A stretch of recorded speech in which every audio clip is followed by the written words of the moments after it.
Hello there, respected members of God's family and those who are looking at tentatively dipping their toe into the waters of God's great swimming pool. My friends, this video was shot during Sukkot, a few days before the war started. Who is God? He's quite mysterious, isn't he? You know, God is love. That is an answer that you can give to anyone, and it is true. But just like the members of your household, your friends, your family, your colleagues, he's kind of complicated. We as people reflect his image, and well, God is complicated. But if you boil it all down, he is love. And if you just want to let it rest at knowing that he's love, it's perfectly fine. He's okay with that. I'm okay with that. But if you want to dig deeper, well, what is love? Like, for example, your definition of what love is probably imperfect. And it probably will do you, that imperfect definition will probably do you good, you and your family and your friends, and all the others who share that imperfect version of love. That will probably last a good 10, 20, 30 years. But when you start getting to about 40 years, cracks are going to start to appear and things are going to start falling apart, and you're going to have to start making some changes to the way that you view what your job is as a human to love one another. We're seeing those cracks form in our nation right now. So who is God? If we're supposed to be reflecting him, we're supposed to be serving him, it's a good idea to know who he is. So this video here that I'm about to play, it's not in its entirety.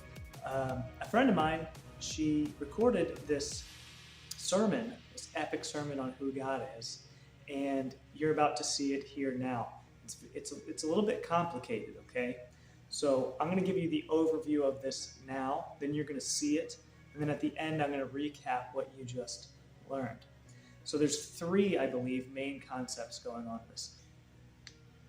Now those three main things, they are the heart of an Israelite, somebody who's in God's family, a respected member of God's family, an honorary member of God's family. The heart of an Israelite versus the heart of the world. This is a good litmus test for you to see if you're behaving in the ways of the world and deceiving yourself into thinking that you're loving God when really you're just using God's love for yourself, to serve yourself. Or if you really are truly laying down your life to serve his wants and needs. So the heart of an Israelite versus the heart of the world, that's a major theme in this. We have the Ki Tisa Torah portion where we have the golden calf, and we look at Aaron's reaction to the golden calf. We look at Moses' reaction to the golden calf. We look at the people's reaction to losing God, and how all of those should be judged properly. Oftentimes we point the finger at these three groups, these three people, and we say, look at all this that they've done wrong. My friend, we're going to sort through that in this particular video right here. And then we look at the whole Exodus journey from leaving Egypt to entering the promised land, and how it's a big, giant picture of God's character. It is the way for us to look and see, okay, this is the way that God behaves when he has somebody or a group on a path to sanctification. And man, oh man, is that character, that unchanging character, what I serve? If it's not, my friend, I implore you to take stock of your life and your service to God and make sure that it's a big G God and not the little g God who is out there to deceive you for failing to give up your life. You are indebted to God. You owe him everything. And the more that you hold on to for yourself, the more you will be deceived. So who is God? Let's find out. Let's take the time. Let's do ourselves a favor. Let's do some long suffering here. Let's not go to the next video of cats or big waves in the ocean or the next new big thing. And let's take some time and devote it to our Father, the Almighty. Let's roll the intro and get started. Thank you for being here. We love you here, and we want you to succeed in your relationship with God.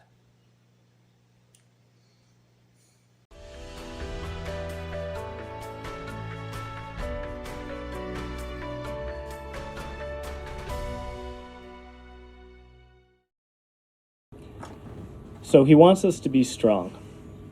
And him wanting us to be strong is part of his mission statement. When Yeshua, when he got up in front of the synagogue and preached his message before he started his ministry, he told everybody what he was about to start doing before he went and did it. And when he told everybody he was about to do it, they wanted to throw him off of a cliff. They weren't so happy about it. But when he went out and did it, people flocked to him. So, who's got their sword? We need a bunch of swords out here. Okay, Yaakov, will you look up Isaiah 61, 1 through 3? Thank you, sir. So he preaches this mission statement, okay, and it's a twofold mission statement, right? Corporations nowadays, they have this mission statement. This is what our business does. And the reason that they have that is because it's a reflection of God.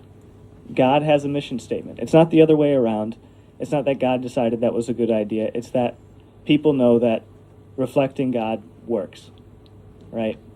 So Yeshua's mission statement is Isaiah 61, 1 through 3. Now, he doesn't say it fully when he's in the synagogue, but he's quoting from Isaiah 61, 1 through 3. The Spirit of the Lord Jehovah is on me, because Jehovah has anointed me to preach the gospel to the poor.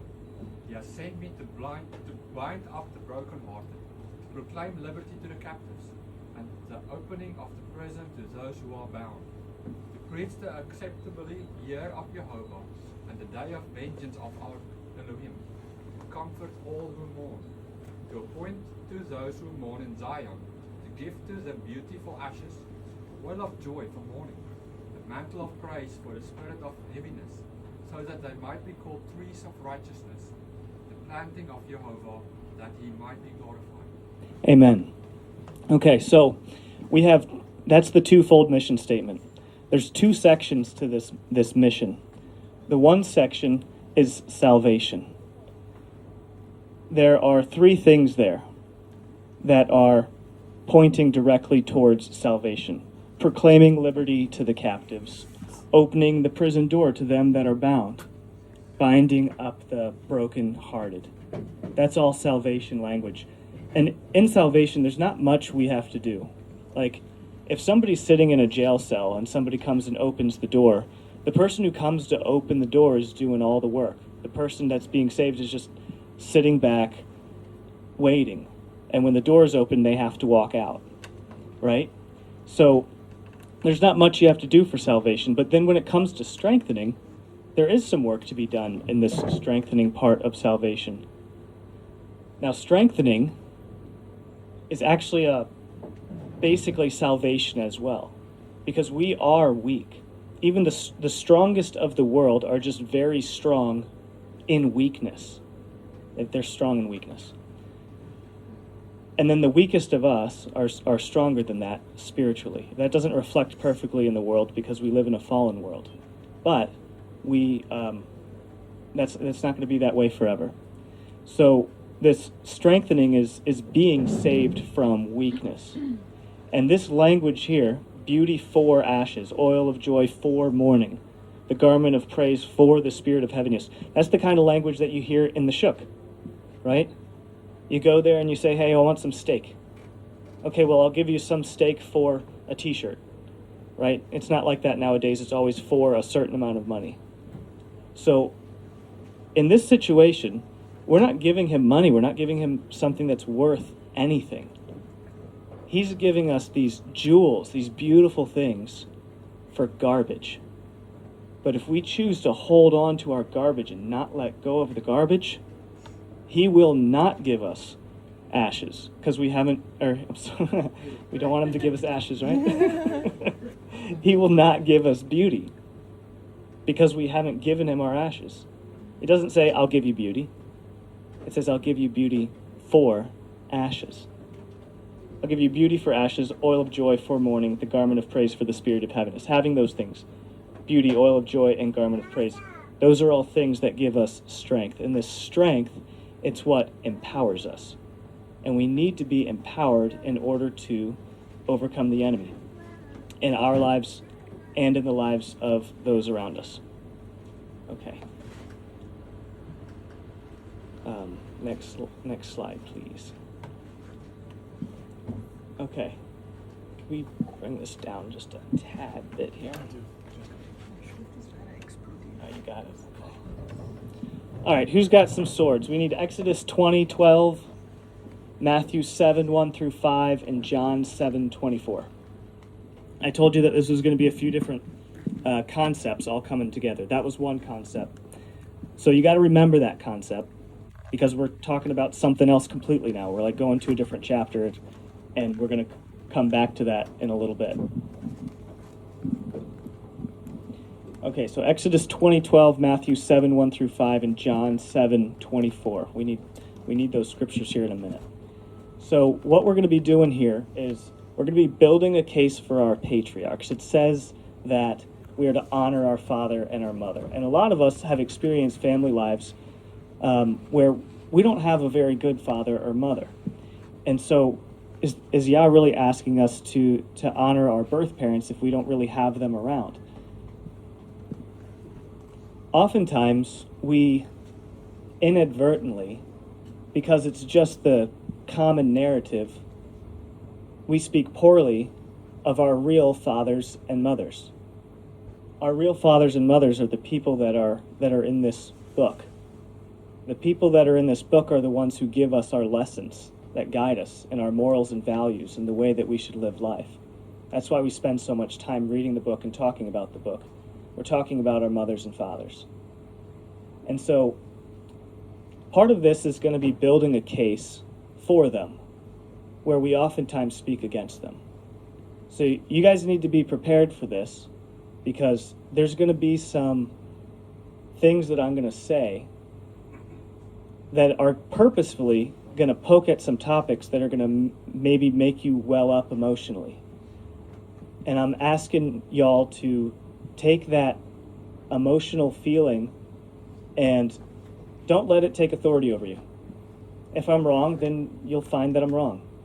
But if I'm right and you let the emotional thing take over you, then you're going to miss the truth, because your emotions have taken control of you instead of you taking authority over your emotions.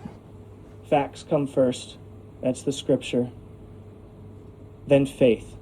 We can have faith in anything. We can have faith in evolution, faith in all sorts of things we can't see. But if we have faith in the facts, that's how it works. And then our feelings need to be bridled by facts and faith. So put those feelings in the back seat for a little while, and just hear this out. So we're like in a courtroom right now, and most of us are the prosecuting attorney, pointing the finger at our mothers and fathers and saying, look at where they did wrong in this circumstance, or look at where they did wrong in this circumstance. I'm going to switch sides, and I'm going to be the defending attorney of our fathers and mothers. And I'm going to be attempting to bring some of you guys with me. And I think it's going to be great. Okay. Who's got Isaiah? Nope. Who's got Exodus 20:12? Exodus 20:12. Yaakov. Honor your father and your mother, that your days may be long upon the land which Amen. So that is the first commandment with a promise, I believe. Right? Honor your father and your mother so that your days may be long. All right, who's got... Yeah, let's hear Matthew 7. Yaakov. Judge not, that you might not be judged. For with whatever judgment you judge, you shall be judged. And with whatever measure you measure out, it shall be measured to you again. And why do you look on the splinter that is in your brother's eye, but you do not consider the beam that is in your own eyes? Or how will you say to your brother, let me pull the splinter out of your eye, and behold, a beam is in your own eye? Hypocrite, first cast out the beam of your own eye, and then you shall clearly see to cast the splinter out of your brother's eye. Amen. So there, it's judge not. It starts with judge not. But oftentimes people will cut Yah off. He'll be in the middle of a sentence and they'll just say, I can't handle it. And oftentimes we do that when we're reading the Bible. We'll read the first few words and then our minds will turn off and we'll just think judge not. But that doesn't really say just judge not. It says, if you're going to be this way, then don't judge. And then here's the proper way to judge. Right? So it's not that we're not to judge. It's that we're to judge properly. And judging properly is very difficult. So he words it that way to make sure that those who can't handle judgment aren't meting out judgment. It's a protection for us. And then who's got John 7:24? Judge not according to appearance, but judge righteous. Amen. So if we're not connected with God, we ain't should be judging. But if we're connected with God, we have to be judging. Because God's judging all the time. And he's not judging by himself. He's doing it with us. If we're not looking at a situation and saying, this is right or this is wrong, then like what are we doing? We're always making judgment calls all day, every day. So we should be doing it with Yah. Okay, so this here, Numbers 14:22. Somebody find Numbers 14:22 for us?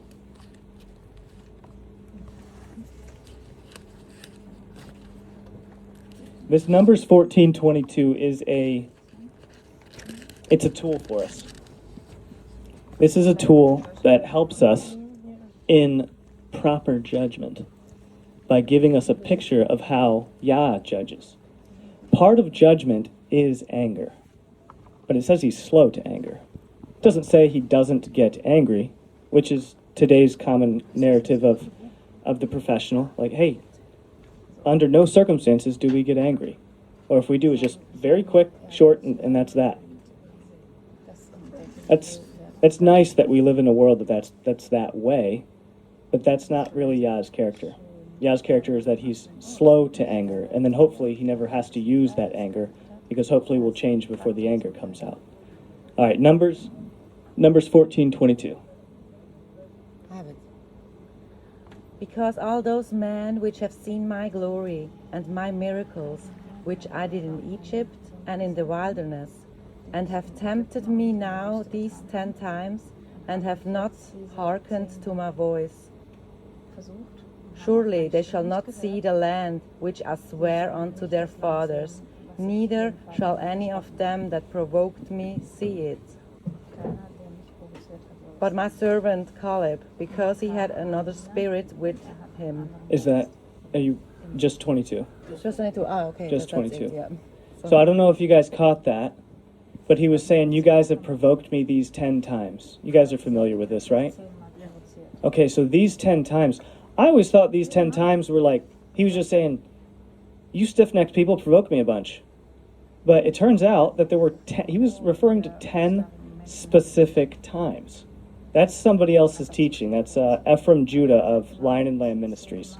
He's got a teaching on each of those 10 times and how each time was them testing God, and then the answer was somehow Yeshua every time.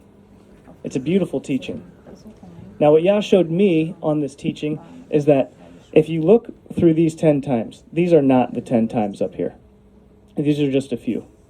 So on the far left, we've got the Sea of Reeds. The Sea of Reeds represents mercy, because they didn't do much of anything. Yah destroyed an entire nation, and the Israelites just sat back and received all the gold, and then got broken free. I mean, that was the best day in the world. Broken out of captivity and given all the riches of the country that you'd been serving for 130 or 400 years. That's fantastic. Without having to do much, but make dinner. I'm referring to the lamb sacrifice, right? That's fantastic. So that's mercy. Then on the far right, we've got the Jordan River, and that's judgment. On this side over here, there's this river that they have to cross, and on the other side of the river, there's a nation that has to be destroyed. And Yah says, I'm not destroying this nation by myself. You guys have to pick up your swords, and you guys have to... The enemy's going to fall before your sword. Oh, okay. And they get there, and then they get scared, and they say, no, we're not going to do this. And then Yah kills them. The 10 spies who scared them, who put their fear into the congregation, they were killed immediately, which kind of is like mercy if you look at what happened to the rest of them. The rest of them had to wander in the desert until they died. I mean, that's harsh. But we've got mercy on one side, and this judgment didn't come overnight. They were being led by a pillar of cloud and fire, night and day, for something like a year and a half, day in and day out, with Yah. And they deserved that judgment. That judgment was not evil, it was good. The reason I'm showing you guys this is because this is not the character of God that we are taught by society. We're taught a different character of God, and when we read our Bibles, we see the character that they lied to us about. And it makes us deceived. It leaves a wide open door for Satan to come in and say, I'm God, and this is the way that I am. Yah's character doesn't change. And this right here, Yah's mercy and judgment working together, that is his character. That bitter water is there is because that's like one of those 10 times, and there's a lot of mercy there. There's a lot of mercy in that bitter water. Okay. So this is, so this whole thing is a tool to help us recognize Yah's judgment, the way that he judges circumstances and his character. Oh, that's not good. It should be plugged in. Everything is under control here at TV20. As you know, we really take great pride in our technical excellence. We're having a little problem, but we're trying to get it fixed. Keep calm. Nothing's wrong with your set. Hey, guys, hang on. Hurry up. Don't worry. It's going to be fixed any minute now. Hurry up. Crisis averted. Okay. I think we're on to the next slide. Okay, so we just learned about Yah's judgment, right? Yah's judgment does not belong to the heathen. Yah does not judge the heathen. He leaves that to the ways of men. Men judge one another, and they take care of all that. He kind of oversees it from a distance, but he's not there intimately being a loving father to them. He puts breath in their lungs, and he uses them for his purposes, but they're not in his house. When you're in his house, you experience his judgment properly. And right now we're kind of looking at the negative side of judgment, when you're bad, spanking. But if there wasn't good judgment, or there is also good judgment. If there wasn't judgment, there would be no good judgment. Oftentimes, he looks at us and says, I like what you're doing. Like all of us here right now, he likes that we're here. He doesn't have to cover this part with his blood. He can look directly at this and be pleased with us. And the reason that most of us are here right now is because we've made decisions in our life for him that he is pleased with, which have led us to be here at his time in his holy place. So that's kind of a characteristic of God there. Now this is a characteristic of us, the Israelite heart. So who's got 1 Samuel 5?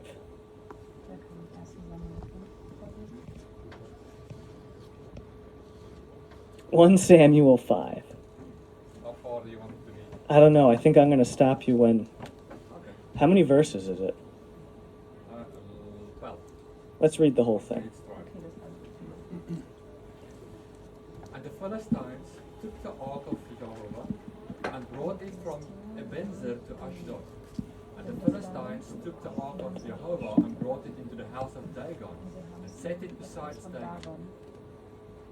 And when those of Ashdod arose early in the next day, behold, Dagon had fallen upon his face to the earth before the ark of Jehovah. And they took Dagon and set him in his place again.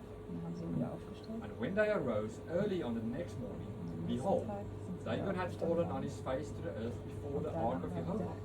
And the head of Dagon and both the palms of his hands were cut off upon the threshold. Only the stump of Dagon was left to him. And neither the priest of Dagon nor any that came into Dagon's house tread on the threshold of Dagon in Ashdod this day. And the hand of Jehovah was heavy on the people of Ashdod. And he destroyed them and struck them with hemorrhoids, Ashdod and its borders. And the men of Ashdod saw that it was so. And they said, the ark of Jehovah of Israel shall not stay with us, for his hand is sore upon us and upon Dagon our God. And they sent and gathered all the lords of the Philistines to them. And they said, what shall we do with the ark of Jehovah of Israel? And they answered, let the ark of Jehovah of Israel be carried around to Gath. And they carried the ark of God of Israel around. And it happened after they had carried it around, that the hand of Jehovah was against the city with a very great destruction, and he struck the men of the city, both small and great, and hemorrhoids broke forth in them. And it happened that they sent the ark of Jehovah to Ekron. And it happened as the ark of Jehovah came to Ekron, the Ekronites cried out, saying, they have brought around the ark of Jehovah of Israel to us in order to kill us and our people. And they sent and gathered all the lords of the Philistines and said, send away the ark of the God of Israel. Let it go again to its place, so that it does not kill us and our people. For there was a deadly destruction throughout all the city. The hand of Jehovah was very heavy there. And the men that did not were stricken, and the men that did not die were stricken with hemorrhoids. And the cry of the city went up to the heavens. Amen. Thank you, Jaco. Okay, so this is the beginning of a picture. So, by the way, I've been preaching for 30 minutes now, and we haven't even started yet. We're just laying a foundation. Haven't even gotten to Kitisa. Just laying some foundational concepts here so that when we get to Kitisa, we're all on the same page and nobody's left behind. So this is happening where the Philistines have the ark, right? And when they have the ark, what happens? Well, they get judged, don't they? Tumors and rats. They get judged. And they start getting judged, and they start having meetings, and eventually they whittle it down, and they decide the reason these things are happening to us is because we have the ark. So they say, okay, what are we going to do about us having this ark? Well, let's get rid of the ark. So they find a way to get rid of the ark. Now, when the ark is received by the Israelites, what happens? Somebody looks into the ark, and then God judges them. 50,000 are struck down. That's much harsher of a judgment than what the Philistines received. Now, those Israelites, they got together and they had a meeting, and they didn't have to figure out what was going on. They knew why 50,000 were struck down. But what was their solution? Their solution was not get rid of God. God's not the problem in the heart of an Israelite. In the heart of an Israelite, the problem is, what do I need to do to... I'm the problem. How can I change so that God can stay? That's the difference between us and the world. The way that looks now is people say, how can we change God's character in der Welt ist, ist, wie können wir so that he's more palatable? verändern. A real Israelite heart wants to know God's true character and is willing to be changed themselves in order to get closer with the real, true King of Kings and Lord of Lords. Okay.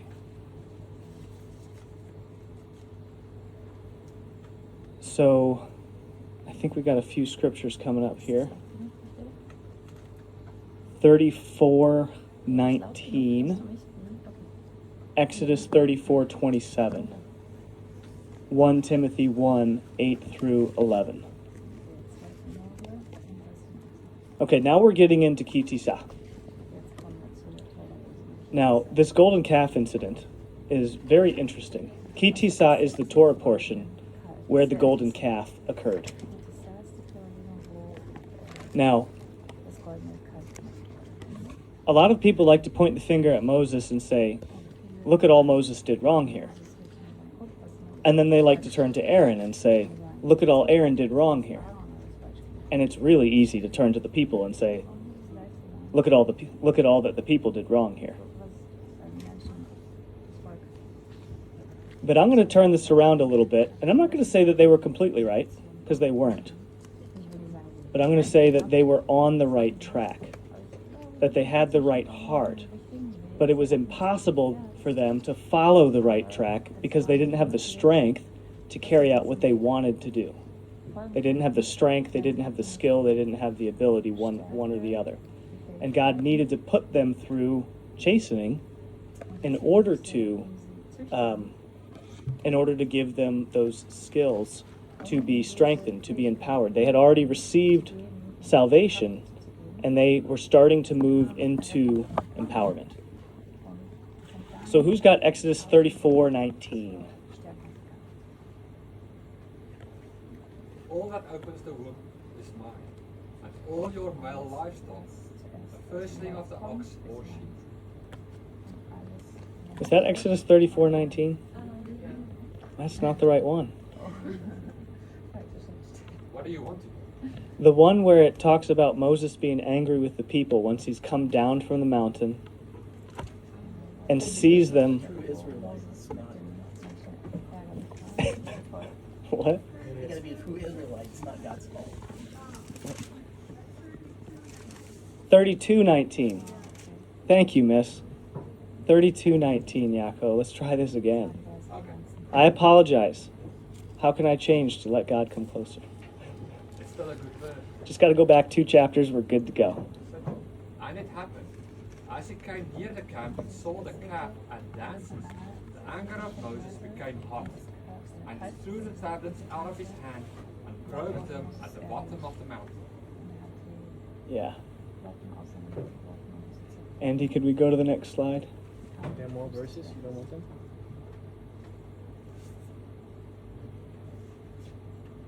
Yeah. So when we receive salvation, we're weak. That's why we need salvation. So we're looking at weakness versus strength here. Moses' weakness versus Yahovah's strength. And you're going to see that Moses and Yahovah are of the same mind, but they're not of the same biceps. So Moses was angry with the people. Yah was angry with the people. Right? A lot of times we'll look at Moses and say, man, he shouldn't have been so angry. But Yah was angry, so they're working together there. When Moses came down from the mountain, he saw the people whoring around against Yah. And then the way that he handled that was, so there's 2 tablets that have been created by God. The one set of tablets was the law and the Spirit together in one physical thing, because Yah's actual finger wrote the law. Now, when he saw these people behaving in that way, now it says that the law is not for the righteous, but it's for sinners, right? Moses took that version of the law and he destroyed it at the foot of the mountain.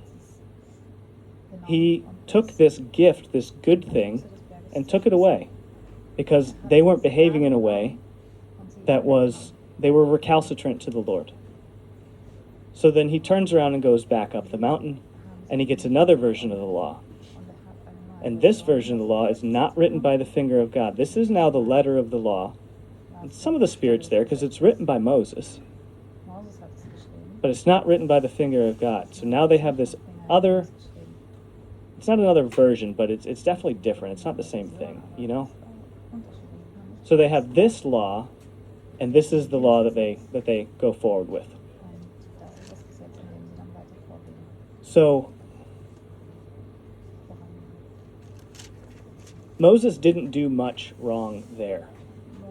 There's some stuff that he needed to change about himself that Yah was going to deal with that, personally, I'm not sure of what was wrong with Moses in this. I can see what he did right. I can't see exactly what he did wrong, so I'm not in a position where I can teach on that. All right, so that was Moses' behavior. What's Yah's behavior? Yah's behavior is going to be Exodus 34:27 or Exodus 32:27. I think it's 32. 32? Do you have it? Yeah, but I have it in German, so... Can you translate it to English? Okay. And he said to them, so says Yahweh Elohim of Israel, each one put his sword on his side, pass to and fro from gate to gate in the camp, and each one kill his brother, and each one his neighbor, and each one his kindred. Yeah. So we see that Moses is super angry. He destroys the law, and we see that Yah is super angry. He commands them to go kill the people who influenced them to do such a thing. So we know that the law is a gift. We know that the law is good. And we know that the law is given to those who can handle it. There's some verses I have here for that, but we're going to skip over that for right now. Okay, what do I have written here? What part of the law is Yahovah talking about in concern to the blessings and curses from Deuteronomy 28? Okay. We're about to move to... So that was the case. We're defending Moses some here there. We're about to move towards Aaron, but before that I have this note here, and I don't know what it's about, so we're going to explore this and figure it out. Who's got Deuteronomy 32:46?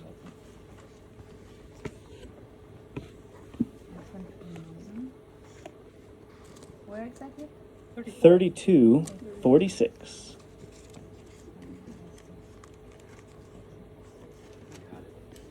You got it? Let's spread it out just a wee bit here. And he said unto them, set your hearts unto all the words which I testify among you this day, which you shall command your children to observe to do, all the words of the Torah. Amen.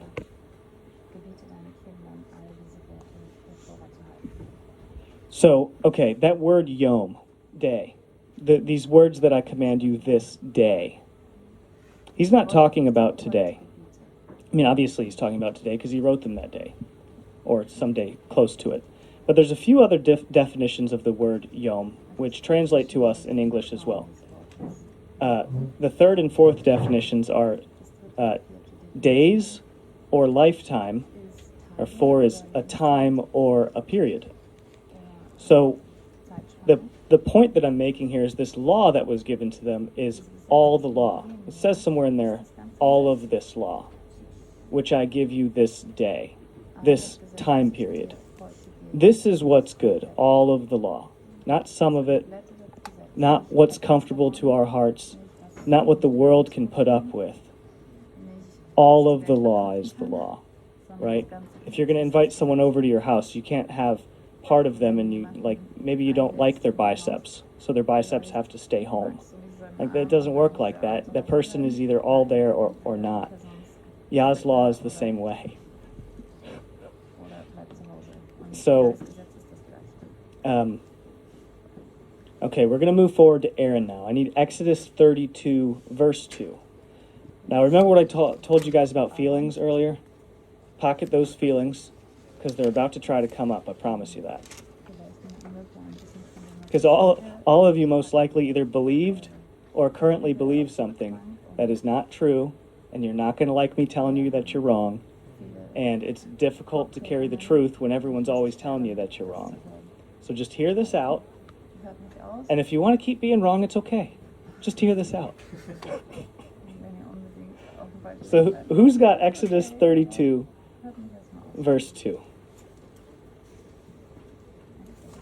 I've scared everyone, haven't I? Should I just mic drop and walk away now? Why not? You got 32 too? Let's do it.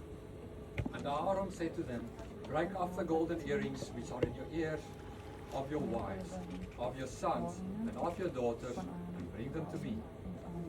Yeah, I bet you the way that he said that was, all right. You know why he said that, right? Who knows why he was saying that? Because the people thought that Moses isn't coming back, and we need an intermediate. Build us a golden calf. That's right. And what he said was, it was like a polysemy. A polysemy is a word that means two things at the same time. And he was saying something that meant two things at the same time. And I bet you the way that he said that was, A, he was probably a little bit scared because he knew they were really wanting what they wanted and they would have killed him if they didn't get it. But he probably mustered up a little bit of strength and said, break those earrings out of your ears and bring them to me. And then he's thinking to himself, I sure hope this works. It didn't work. So I think we need the next slide. Okay, yeah. So Aaron commanded that they break the earrings out of their ears. I don't think Aaron was saying, I'm going to build you a golden calf. Okay, let's go to the next slide. Okay, you see all these fancy things here? These are all accoutrements, right? These are the things that tell other people, hey, I'm successful, right? Fast cars, nice houses, Banana Republic, Gucci, all the nice stuff. It's not bad to have these nice things, okay? God has a lot of nice things. But it is bad to put them before God. These accoutrements are kind of like earrings. And this idea of earrings representing a thing, this comes from Torah. Next slide, please. So, okay, here we've got all these different earrings, right? You see a young girl with earrings like that, right? We all have discernment to judge slightly a little bit that points a little bit towards maybe part of her characteristics. And as we move on down the line, these earrings get a little bit more and more extreme. Somebody who's got earrings like that, we're going to look at differently than somebody who's got earrings like that, right? They're saying with their piercing, I've dedicated myself to living a lifestyle of this ilk, right? And we have the same thing in, this is foundationally in Torah, in Deuteronomy 15:17. I was just going to say, if we think back, we were studying Exodus, correct? And when God brought the Israelites out of Egypt, he had them take all of the earrings, the gold, the clothing from the Egyptians. And so, like, the earrings that Aaron was saying, give me, was probably those that they had gotten from Egypt. So Aaron was probably saying, like, okay, you want a God, then you're asking to go back to Egypt, then let's go back to Egypt. Yes. Essentially, no, that's exactly the point that Aaron's making there. So who's got Deuteronomy 15:17?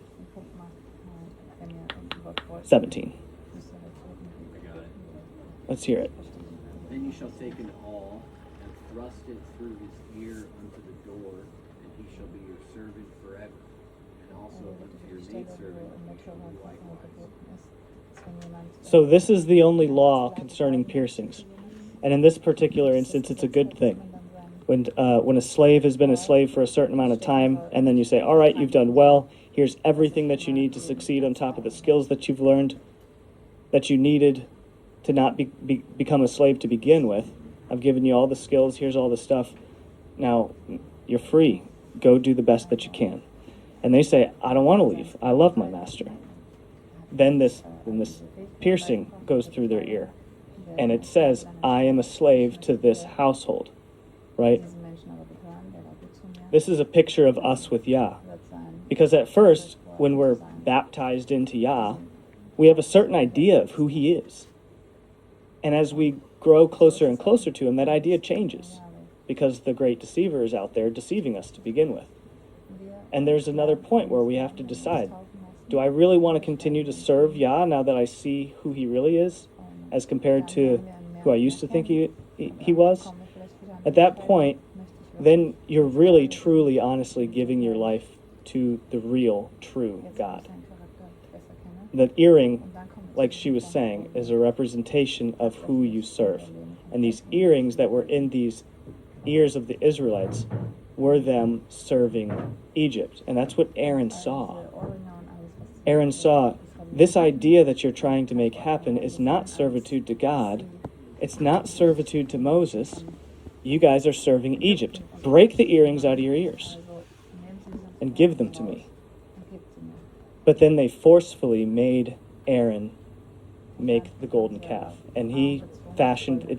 It wasn't a mistake. It says that Aaron fashioned the golden calf because the wicked ones took authority over him and made him do it.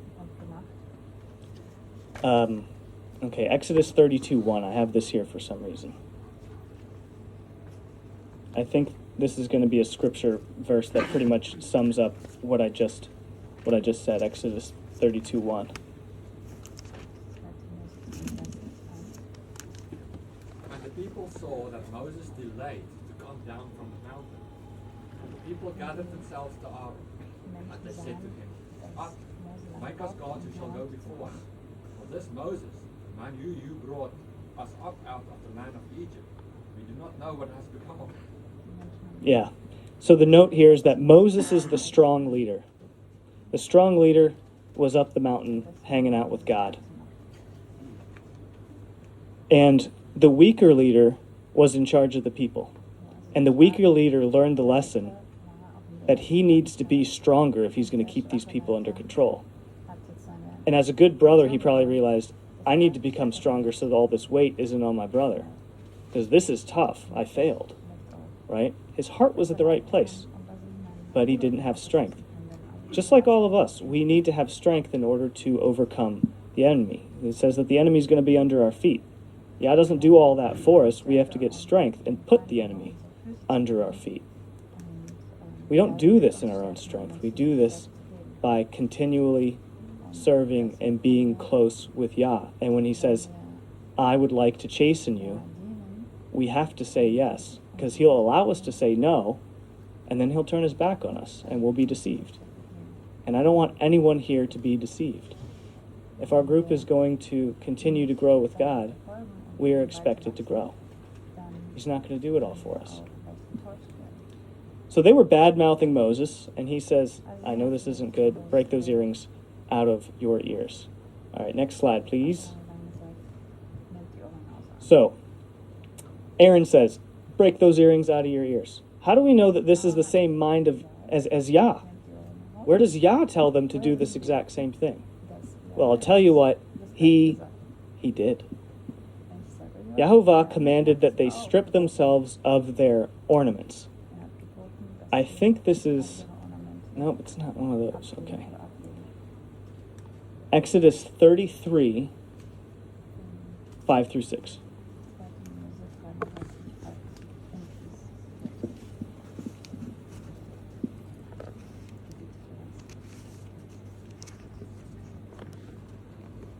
For Yehovah had said unto Moses, say unto the children of Israel, you are a stiff-necked people. You are a stiff-necked people. I will come up into the midst of you in a moment and consume you.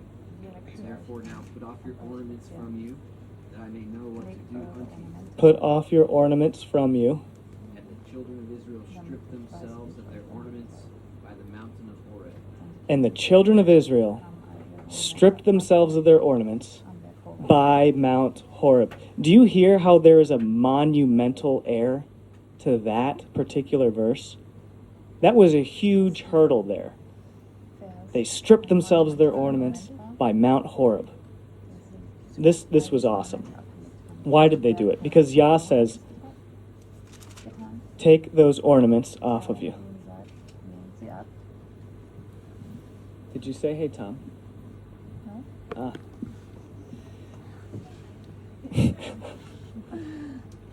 Okay, so I want to point out two specific verses here.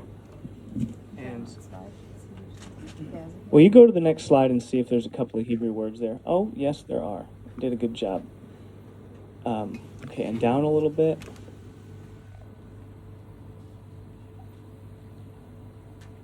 Okay, what verse did you just read?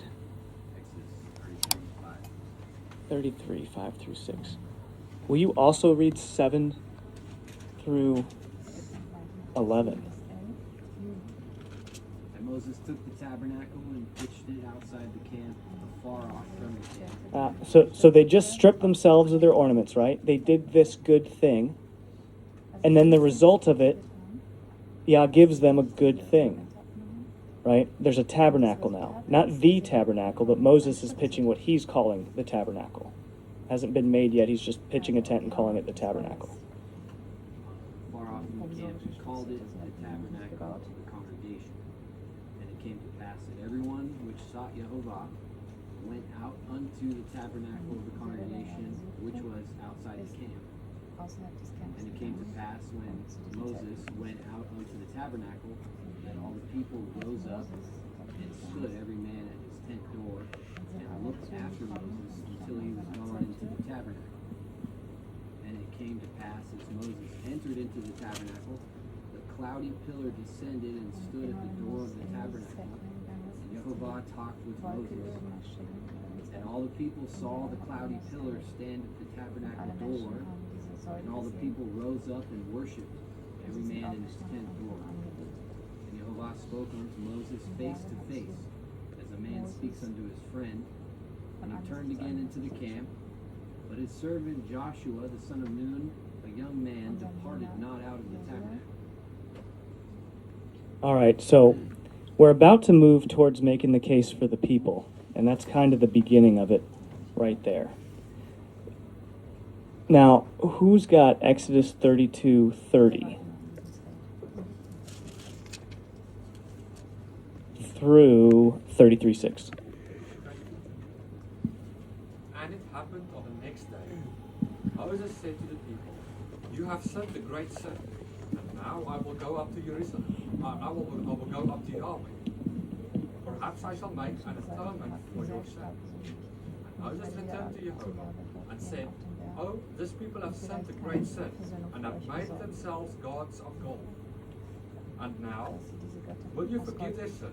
And if not, I will pray you, blot me out of your book, which you have written." And Jehovah said to Moses, "Whoever has sinned against me, I will blot him out of my book. And now go, lead the people to the place of which I have spoken to you. Behold, my angels shall go before you, so my messenger will go before you. And in the day of my visitation, I will visit their sins upon them." And Jehovah plagued the people because they made a calf, which Aaron made. All right, so this here part is, it could be viewed as God speaking to us, which it is. He is speaking to us and kind of giving us a hint, foreshadowing what's coming. But that's not really mostly what's happening here. What's mostly happening here is we don't really need foreshadowing. We've got the book. We know what's coming up next. They were living through this, and they did not know what was coming up next. And I'm about to show you how here in a minute with these words. He was foreshadowing for them what he was about to do for them and what was going to be expected of them. This is kind of the beginning of this. Who he? Yeah. You're talking about he. Who is he? Yeah. God. Yehovah. Oh, yeah. Okay. Yeah, what he's going to do for them. Yeah. So, Yarad. This is very peculiar that he used the word Yarad, because Natsal would be the normal word to use, right? Natsal is, it says to snatch away here, but it could be to strip off. right? To strip away. So he could be using a different verb form in order to say, you strip this off. But that's not what he used. He used the word yarad. Now the word yarad means to go down, to march down, to descend, to decline, to sink down. This is what the idols need to do. This is what the idols need to do in the world around us, and this is what the idols need to do in our hearts. But they're not going to do it on their own. And this is Yah's way of saying, these idols are not going to, these earrings, these ornaments are not going to strip themselves, and I'm not going to do it for you. You have to strip them down. But he doesn't say strip them down, he says you have to march them down. He's letting them know there's a spiritual implication here. Something's not just happening on the outside, it's happening on the inside, and he's inviting them to be part of the work with him. It'd be like, if I didn't like somebody's hat, it'd be like me saying, hey, you need to march that hat on down. That don't make no cotton picking sense, right? Like, who says that? Well, apparently Yah says that. You need to march that hat on down. And they did. They stripped themselves, not Saul, they stripped themselves of their ornaments at Mount Horeb. For any of you scholars out there, that word Natsal is Vayetz Natsal. Right, Marie? Vayet Natslu.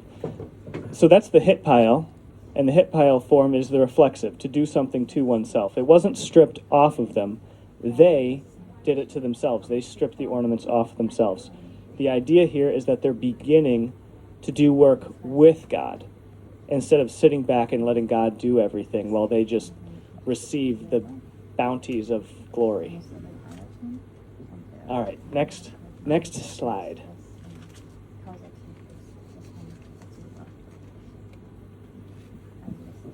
Seems like there was no next slide. I think there is no next slide because right now I'm supposed to just tell you guys what I taught. And then we're going to have an intermission because I know some of this is a little bit dry and also, a little judgmental. So we're going to have an intermission for maybe 15 minutes or so, and then we've got like a 15-20 minute video to finish this up. Okay, so we already read Exodus 33, 7 through 11, and 32, 30 through 36, but I think we did not read Exodus 33, 11 through 17.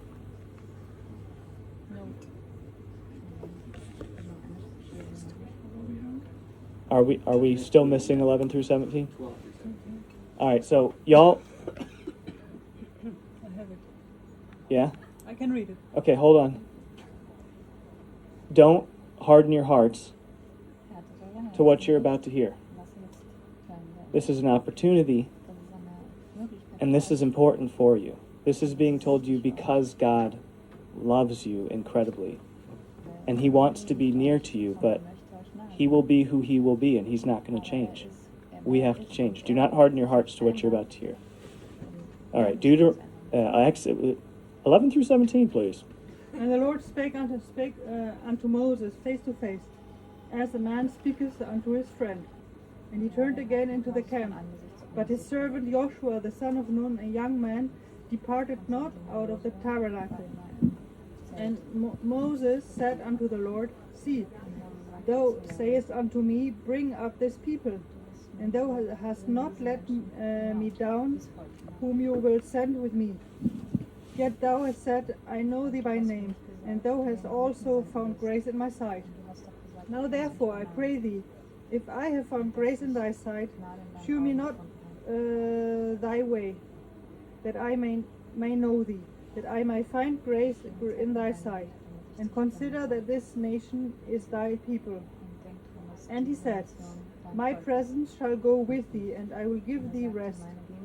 And he said unto him, If thy presence go not with me, carry us not up hence. For wherein shall it be known here that I and thy people have found grace in thy sight? Is it not that thou goest with us? So shall we be separated, I and thy people, from all the people that are upon the face of the earth? And the Lord said unto Moses, I will do this thing also that thou hast spoken, for thou hast found grace in my sight, and I know thee by name. Thank you. So basically what's happening there is Yah says, hey, y'all, I'm not happy with what's happened. I can't do this anymore. I'm going to keep my promise to Abraham, though. So I'm going to give you guys this opportunity to go and take the land. And I'm going to send my angel before you. And my angel's going to destroy that nation for you. And then you guys can go have the land. And Moses says, no. Oh, sorry, I didn't finish that sentence. And you guys can have the land. But me personally, I'm not coming with you. And then Moses says, no, we will not do that. If you're not going to be with us, we're not going into the land. So then the result of that is this plague of mourning, right? This plague of mourning. Remember previously when we talked about Samuel and the heart of the world versus the heart of an Israelite, right? And how the heart of the world says, let's get rid of God so that we can be more comfortable. And then the heart of an Israelite says, I'm going to do whatever it takes to make sure that we can be close to Yah. These people had been broken out of slavery.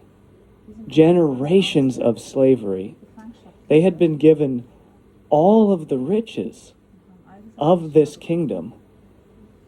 And then Yah says, go ahead and take this land. They didn't even have to go to that land. They were free. They could have gone anywhere they wanted to go. Anywhere. But when God says, well, I'm not going to go with you, they all laid down in their tents and mourned the loss of God. Something happened during that, and this video is going to talk about this a little bit. Is this not likening to what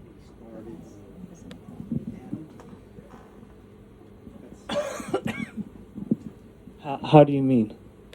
Well, he's bringing them salvation, but also through Adam he was bringing salvation. Yet Adam failed, and they have failed. Do you see Yes. a little bit of what has come to my mind? Yes, I do see that. And I think And it's constantly, it's not what man does, Israelites don't. It's always what the Father does. that's right. And he keeps, I guess you'd say, forgiving and continuing. Amen. That's just what. Forgiving and continuing. That's a good way to say that. But it's the same thing over and over. And the nation of Israel, too, once they've gotten into the land and all, they do the same thing as a corporate nation, too. Constantly. The leaders, David, Solomon. You follow what my thinking is? Yes. And it's our failure. Yet he loves us, like I've already mentioned, to the extent that he's willing to do what's necessary. But there is punishment and Chastening. well, punishment. That's not the word I'm wanting. Judgment? Judgment. Discipline. Discipline. It comes from discipline for comes the from a action, father. with the intent of trying to teach and instill the right attitude and all of it. Strength. Yeah. And we are at a time now that he's getting ready to finish it. Yes. Amen. All right, so we've come up to the intermission point. We'll do about 15-20 minutes of intermission, and during this intermission, we'll also do some questions and some drosh before we go to the rest of this teaching. Okay. Thank you so much to my friend Nicole, who spent the time with her phone there recording that whole thing in HD, I might add. Jeez, thank God for Nicole. She's a wonderful, wonderful sister in the Messiah, growing in the ways of God. Thank you for her. However, what happens here is we go into a drash, which the word darash means to inquire, right? And when a group of Israelites are drashing, it's a discussion where they're using one another's understanding of the word to inquire about who God is, using the medium he has given us, the Holy Scriptures. That was not recorded, and then after that we watched this video here.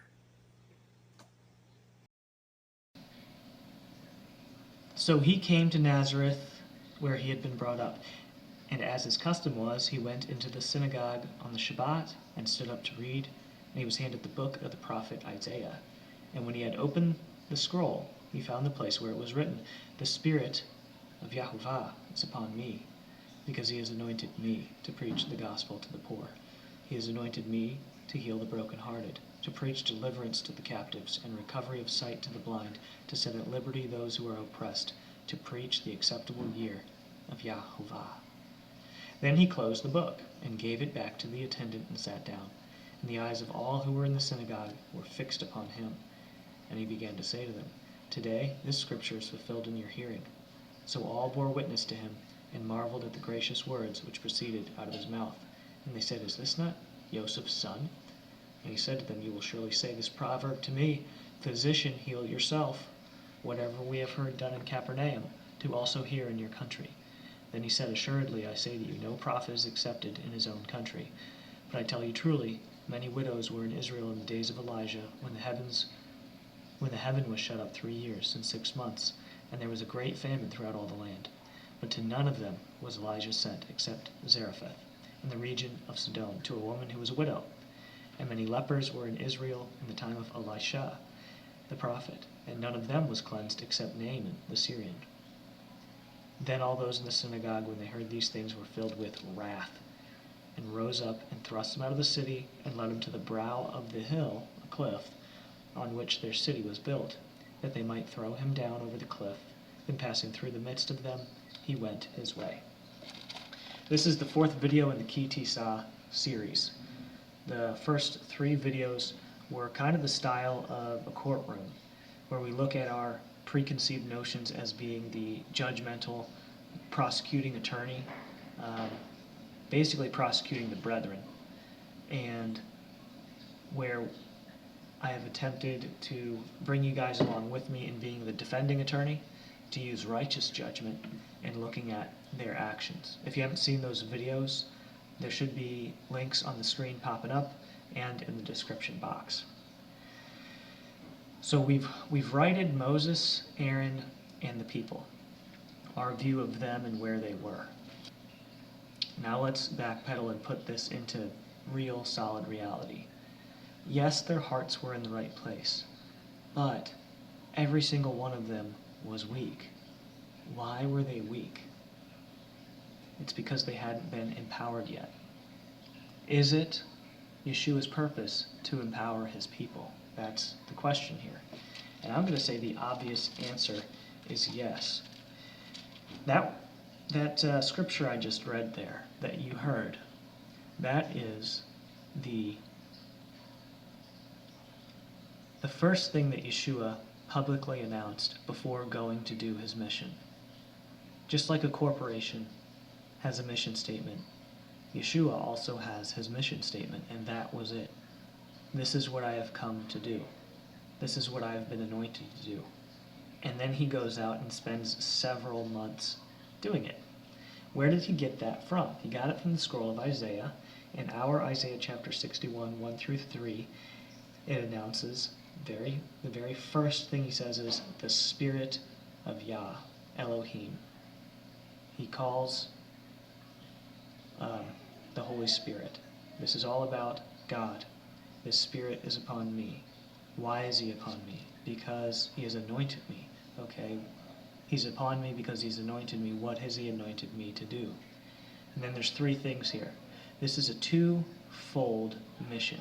The first mission is rescue. The second mission is empowerment. Here in Ki Tisa, It's the fulcrum point. We start to see things shift from rescue to empowerment. Part of empowerment is handling responsibilities. Moses got angry. So did Yah.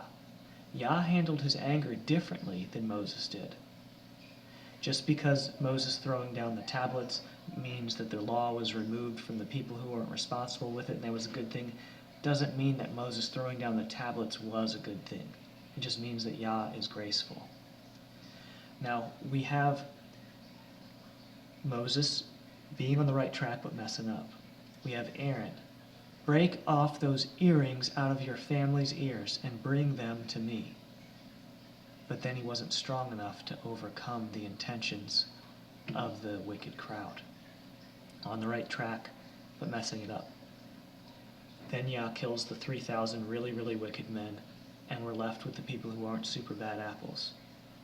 And we can see that when they are told God doesn't want to have anything to do with you anymore, they don't look at the world as being their oyster. They go into timeout. They go into mourning. All of them were on the right track. All of them appreciated their rescue. All of them had a heart for God, but they weren't empowered yet. Here are the three things that he announces here about how his rescue works. So the Spirit of God is upon Yeshua. The Spirit of God is upon Yeshua because he has anointed him. He has anointed him with the purpose of preaching good tidings to the poor. So we've got poor, good tidings are preached to them. He was sent to, and is sent, to take people who have been brokenhearted and to heal them. That's another form of rescue. And then people who are in captivity, to proclaim liberty to them. Those are the 3 points of rescue that are announced here. Does that mean that he's literally opening up prison doors? Well, in some circumstances, he does literally open up prison doors. We know that. But here in this portion, we're learning that the prison doors are not physical. They're spiritual, and they're inside of the people. Egypt can't rebuild itself without mental, spiritual shackles and chains on the people. God got the people out of Egypt. He rescued them from that. And then he spends a very long time getting the Egypt out of the people. And he cannot do it if the people are not willing to change. If the people don't want to have anything to do with God, they won't make the proper changes.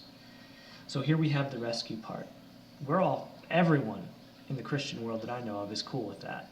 They want God to rescue them, but they're unwilling to take up the empowerment part, because the empowerment takes work and chastening, but he chastens those that he loves. So he's going to do this by, we're not going to go over this, but he's going to do, this is one of the ways that he does these things, by proclaiming the acceptable year of Yah and the day of vengeance of our God. That's judgment. We're going to get into that in a future video, but that's how he does it. And then this is the empowerment part. Those who are mourning, he's going to comfort them. If you're mourning, you can't do much. He's going to comfort you.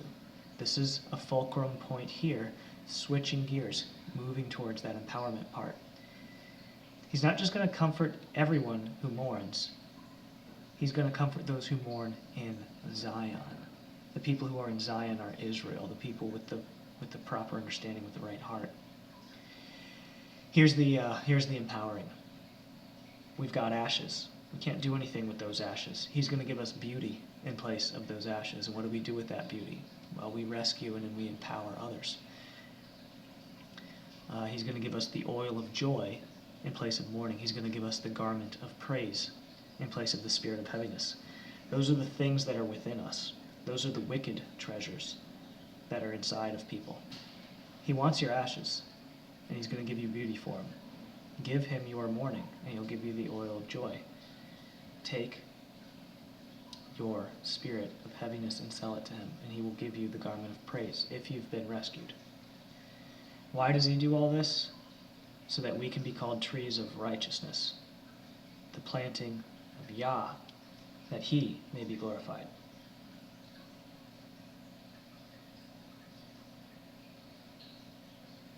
I hope that this has opened your eyes to Yeshua's got this mission statement in the New Testament, and we see his mission statement being played out in his mission for the people that he led. After he died, it continued to play out for them. We see it playing out with the apostles.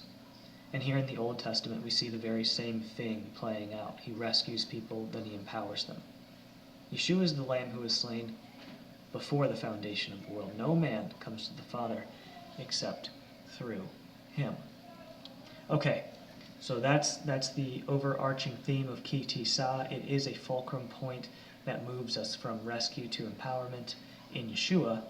And this next video, we've set ourselves up to speak about judgment and mercy, and looking at proper judgment and proper mercy. You should see a card for that popping up on your screen. If you don't, there should be a card for it in the description. If you're watching this video right as it's coming out, it might be a day or two before it gets there, but I promise you it's there or gonna be there.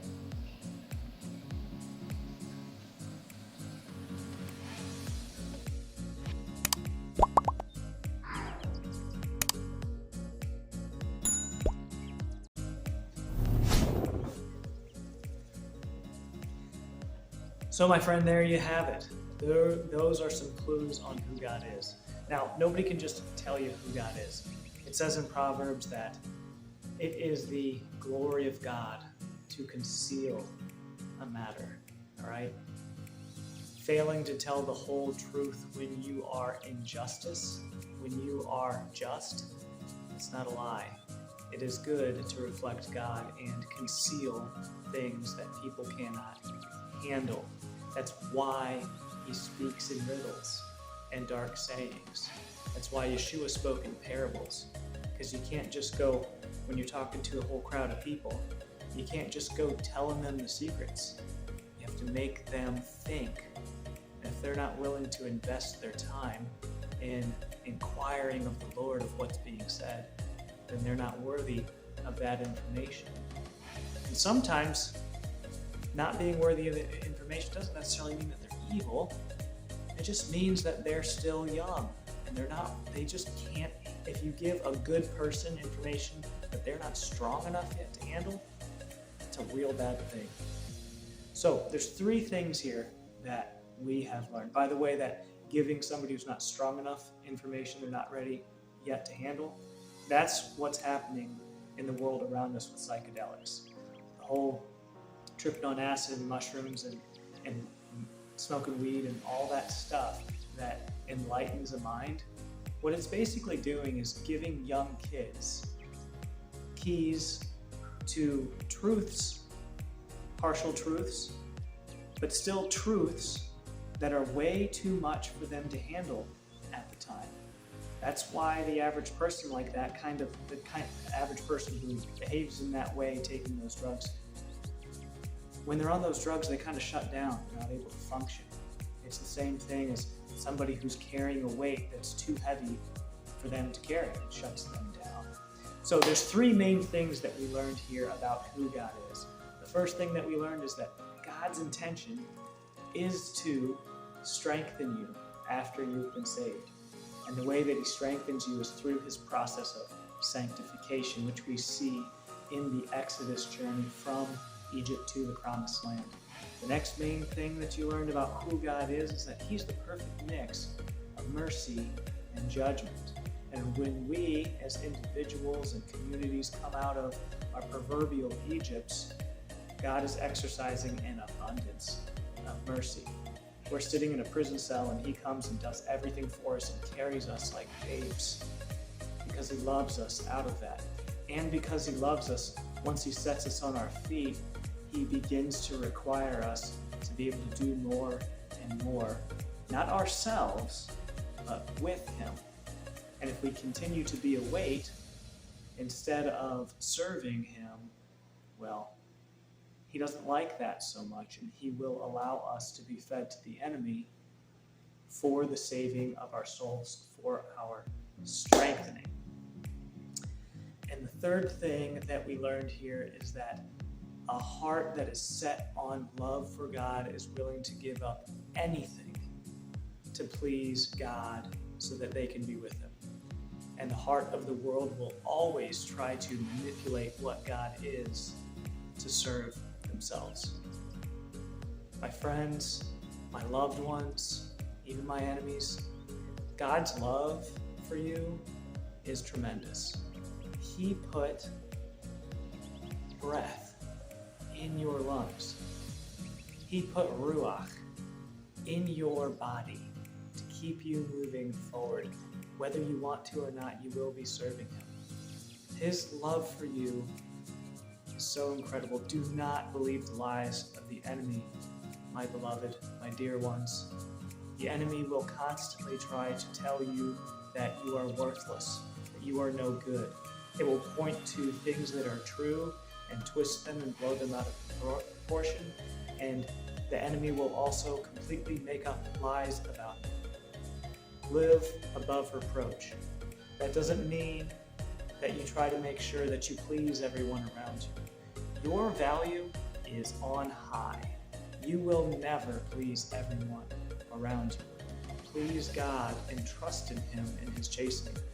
He used His rod against Yeshua Messiah, the rod of men, and He will do the same, not against you, but for you, because He is a good Father.